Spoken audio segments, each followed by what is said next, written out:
Mialabantsika rehetra amin'ny anaran'i Jesosy, lay tompon'izao rehetra izao.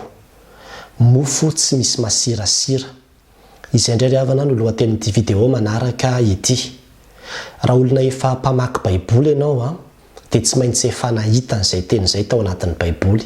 Ary matetika amin'ny vanim-potoanan'ny Paska dia misy an'izay vaky-teny, misy an'io resaka hoe mofo tsy misy masirasira io foana henontsika.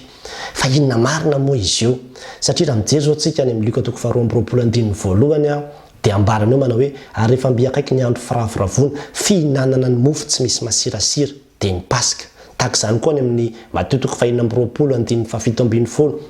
ary tamin'ny voalohan'ny andro fihinanana ny mofo tsy misy masirasira. Dia jerevantsika koa hatratỳ amin'ny Korintiana voalohany 5:5 dia hoy Paul manao hoe fa aoka isika hanao andro firavoravoana tsy amin'ny masirasira ela na ny masirasira lolompo sy masirasira faharatsiana fa amin'ny mofo tsy misy masirasira dia ny fahadiovam-po sy ny fahamarinana. Miverina manodidina ny injato anatin'ny baiboly io teny hoe masirasira io. Fa inona moa izy io? Raha ohatra zao tsika ka tsy mijery ny dikateny samihafa dia mety eritreritra tsika hoe masirasira hoe sira zany, hoe zavatra salé zany natao hoe masirasira, fa tsy izay mihitsy io ry havana. Fa rehefa jerevanao ny baiboly dikateny iombonana zao ohatra dia leviora, izay le hoe masirasira niandikany azy. Ary rehefa jerevanao koa ny baiboly katolika dia lalivay, izay nandikany azy hatramin'ny hoe avy amin'ny teny frantsay hoe le vin. Ary tena izay mihitsy ny heviny rehefa jerevanao lay teny grika zany hoe lay levure zany io ambara io. Ka efa hatramin'ny andro taloha be rehefa manao mofo ny olona, satria ny jiosy dia mihinana mofo dia mampiasa lay fomba izy izay fomba tranainy fanaovana mofo, dia tsy inona fa alona ny paty.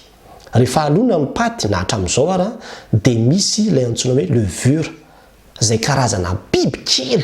tena faran'izay kely tsy hitanao mihitsy zany raha tsy amin'ny alalan'ny microscope. Dia io biby kely io zany no miforona ao anatin'iny lafarinina izay alonanao iny. Dia io biby kely io no mahatonga an'io lafarinina io, io paty io zany rehefa ataonao mofo rehefa avy eo dia lasa mitombo. Zay mahatony hoe le vin levé, mampiakatra an'ilay paty izy zany rehefa avy eo. Dia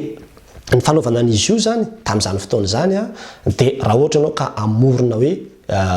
le vin zany na hoe leviora na hoe lalivay dia maka paty kelikely ianao dia asianao rano iny dia afangaronao dia apriminao iny, alonanao iny. Dia iny izy alonanao iny dia misy an'io le antsoina hoe levure io, ilay teneniko hoe biby kely io miforona be dia be tsy tokony tsy hoforoana mihitsy ao anatin'io paty kely izay nalonanao io. Dia afaka 2 andro indray tapohanao paty kely, tapohanao rano kely indray iny dia afangaronao indray dia alonanao 2 andro indray, 2 alina indray, dia ohatr'izay mandritra ny 4 andro ohatra. Dia rehefa vita zany 4 andro mety manana paty kelikely ianao fa misy levure maro be, tena maro be mihitsy ao anatin'iny. Zava-mananaina izy io Dia rehefa hanao mofo amin'izay le olona, rehefa ny olona mpanao boulangerie zao mahay tsara an'izany zavatra resahako zany. Rehefa tena hanao mofo dipaina ianao na mofo hohaninao zany rehefa avy eo dia ka ampiasa le levure naturale, le niteneniko tao zany hoe le vin izay avy amin'ny alalana paty lafarinina kely izay nalonanao dia maka le lafarinina maromaro amin'izay zany anaovanao mofo dia asianao kely fotsiny amin'iny dia afangaronao dia vonton'iny levure iny daholo ilay lafarinina rehetrarehetra dia lasa mitombo be zany io mofo io rehefa ataonao. Taty aoriana moa ny olombelona namorona produit chimique mihitsy ilay antsoina hoe levure chimique, izay tsy mitovy amin'ny le vin natural le bibikely teo fa tena misy composition chimique mihitsy natambatra zany dia io indray tsy mila alona intsony zany le paty, tsy mila fotoana ela intsony zany fa tonga dia manao lafarinina sy rano ianao dia tonga dia asianao levure izy dia tonga dia afangaronao dia rehefa andrahoina iny tonga dia mitombo avy hatrany na tsy nalonanao ary. Dia izay efa taty aoriana izay. Fa le tamin'ny andron'ny Mose sy tamin'ny andron'ny zanak'Israely, tamin'ny andron'i Jesosy Kristy dia le hoe alona ny paty mba rehefa anao mofo zany mba azahoana an'io lay levure io hampitombo azy rehefa avy eo mazava ho azy fa ny mofo tsy misy levure zany tsy misy an'io masirasira io zany de fisaka kely zany satria tsy mitombo le izy fa tsy misy an'io levure io de tany amin'ny exodus toko 20 de fantatsika tsara ny tantara fa rehefa nivoaka atao amin'ny tany Egypta ny zanak'Israely dia notenenin'Andriamanitra Mosesy hoe rehefa tonga ny andro 410 de amin'ny 3 arivo avononareo le zanak'ondry de ny rany afafinareo amin'ny tolanam-baravarana de ny alina n'iny ianareo mihinana mofo tsy alona tsy misy levure zany tsy misy lalivay fa tonga dia mofo karakaraina vetivety eo de iny no haninareo maikamaika mitsangana miaraka amin'ny anana mangidy de lasinareo mivoaka ny tany Egypta amin'izay ahafahana mahita zany tsy nanana fotoana tsony zahay nandomana ny paty anaovana mofo fa tonga de mofo vetivety teo de mazava azy fa io mofo zay ankalazan'ny jiosy amin'le mofo tsy misy masirasira de mofo fisaka zany izy io averiko any satria tsy misy lalivay izy tsy misy levure natoraly ilay bibikely izay mampitombo ny paty de izay le tantara fa rehefa tonga taty amin'ny Levitikos toko 7:20 amin'izay tsika dia nanome ny lalàna amin'izay Andriamanitra ho an'ny zanak'Israely de niteny izy hoe misy fety anankifito ankalazainareo izy de ny voalohany de ny Paska io le amin'ny andro 410 io amin'ny volana Nisan de ny faharoa izy dia ny fihinanana ny mofo tsy misy masirasira any amin'ny Levitikos toko 7:20 rehefa jerevantsika zao ny andininy fahaenina de osy izy manao hoe ary ny andro 510 amin'izany volana izany de andro firavoravoana ho an'i Jehovah fihinanana ny mofo tsy misy masirasira afotoana no ihinanareo mofo tsy misy masirasira zany hoe mandritra ny 7 andro zany ahatsiarovana ilay fotoana tany amin'ny tany Egypta ny ihinanany zareo ilay mofo tsy misy masirasira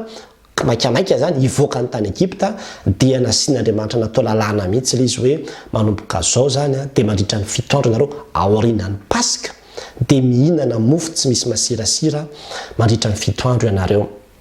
de izay le izy de izay le ambaran'ny Baiboly hoe fihinanana mofo tsy misy masirasira fa rehefa tena miresaka amina jiosy ianao de mahita satria na nysoratra masina de milaza zany hoe ao anatin'io afitona io ny jiosy de tsy hoe tsy mihinana mofo misy lalivay fotsiny ihany fa manadio ny tranony amin'izay mety hoendrika lalivay rehetrarehetra satria le lalivay zany le levure zany zareo moka rehefa mihinana mofo de mety misy le potipotiny milatsaka zany de reny zany esorina daholo diovina tsara mihitsy ny trano zany mba tsy hisy any olo antsoina hoe lalivay io mihitsy ao anatin'ny trano de io lalivay io de entina milaza fahotana io satria Jesosy Kristy zao any Matteo toko 5:10 de milaza izy manao hoe mitandrema ianareo izy fandrao azony masirasira ny fariseo zany hoe le toetra ratsy le faharatsiana ny fariseo io zay masirasira zay satria le biby kely zay paritaka be tonga de mahazo le mofo ray manontolo iny de iny le antsoina hoe lalivay iny ary jerevo tsara fa raha manao fikaroana anao zao de ahita an'izany hoe ny 1 gramme amin'io lalivay io raha lalivay natoraly zany le biby kely be dehibe io zany de misy 1 milliard levure ao anatiny io le biby kely io zay mataony na vao kely fotsiny ara no alefanao anatina paty anankiray de feno iny paty iny zany tonga de miparitaka izy ohatrany endrika ohatrany hoe microbe zany izy fa tsy microbe akory le izy ohatrany hoe bactérie fa tsy bactérie akory le izy de ohatrohatran'izay zany io hoe lalivay io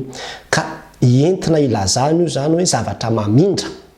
fahotana faharatsiana zay mamotika ny manodidina anao koa zany izy io satria zay le izy ary rehefa jerevanao le contexte amin'le Korintiana voalohany toko 5 de izany mihitsy satria hoe ozy amin'ny soramandro hoe anatra noho ny tsy nany sorana le lehilahy nanao fitondratena vetaveta io le lehilahy nanao fitondratena vetaveta io de lehilahy tao anatin'ny fiangonana tao Korinto kanefa nanambady ny vadindrainy de hoy Paul manao hoe esory olo satria fantatrareo ozy izy nga tsy fantatrareo ozy izy eo amin'ny andin'ny 7 esory ny masirasira ela mba ho vongana vaovao ianareo araka izay tsy misy masirasira anareo fa voavony Kristy Paska ho antsika zany hoe nytiany Paul ambara zany de hoe esory io olona zay manao faharatsiana mamoafady io fa io zavatra kely io de mety hiatraika amin'ny vongana rehetrarehetra, hiatraika amin'ny fiangonana io, hanimba ny fomba fijerin'ny olona ny fiangonana io, hanimba ny fiainan'ny fiangonana, ny fisiany io lehilahy zay manao fahotana mamofady io, tsy ny lehilahy mpijangajanga rehetra kory satria zay nambarano amin'ny ambany eo amin'ny dininy fasivy, fa hoe misy tena fijangajangana zay tsy azo ny saina eritreretina mihitsy zany tsy mety, fa tsy maintsy tokony hoe asorina le olona fa manimba ny fiangonana zany ny fisian'izay zavatra zay. Dia izay zany le izy. Ka ny ity fihinanana mofo tsy misy masirasira ity dia aorianan'ny Paska. Zany hoe rehefa vita zany ny Paska ny jiosy dia ilay famonoana ny zanak'ondry dia aorianan'izay dia mandritra ny afitona zany dia mankalaza ny fihinanana mofo tsy misy masirasira izy. Ary Paoly dia niteny manao hoe aoka isika ozy izy hanao andro firavoravoana tsy amin'ny masirasira ela. Zany hoe aoka isika hankalaza n'io fety io.